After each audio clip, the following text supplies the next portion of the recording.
don't have a lot of hope for Copenhagen. I think what it will do is it will focus all of the different environmental movements. Everyone will be in Copenhagen and everyone will be talking about Copenhagen. It's important to have a focus to these things because it gives you the energy to keep fighting.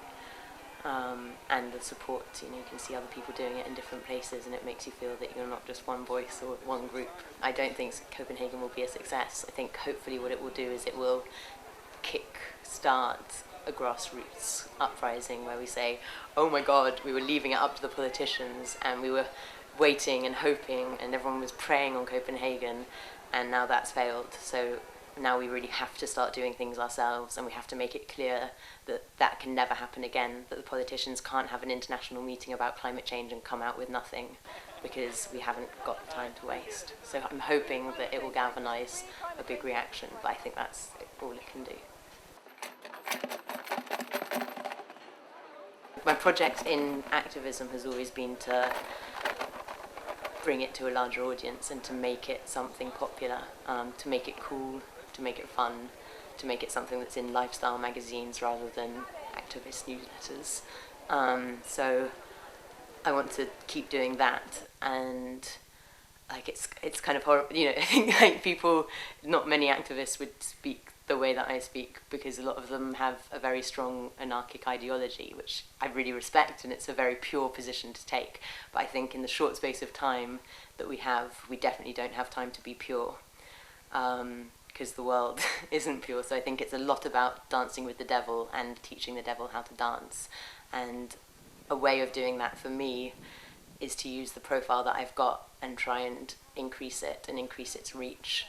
And that, speaking about these things is kind of really scary. So I was having a meeting this morning and we were talking about how they were going to make it so that, so that people write about me as often as they write about, not as often as they write about Jordan, and hopefully not saying the same things, but, so that I have that kind of profile. It's like celebrity culture is the culture that rules in our society. Like, people are interested in celebrities and they're interested in shopping.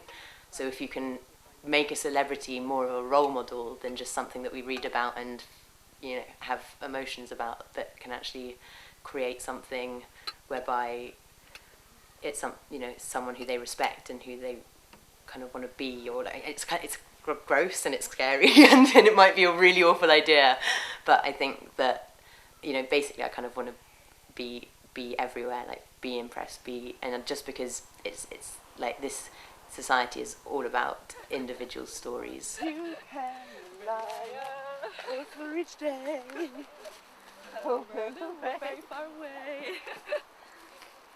Climate change is happening. There's already too much carbon in the atmosphere for us to stop that.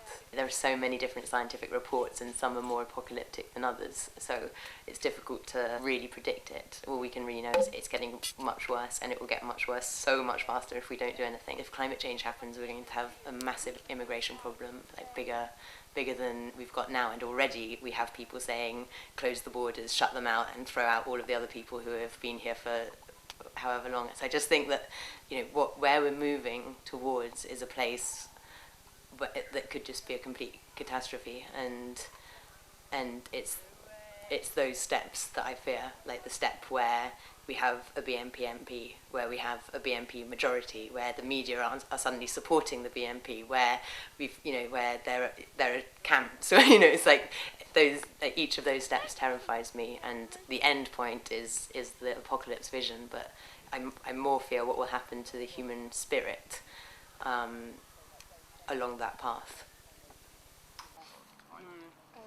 So I'll make a timetable today. And had a bit of a debrief, and maybe you guys can add a positive and a negative comment about yesterday. But I'll just give a little, basically...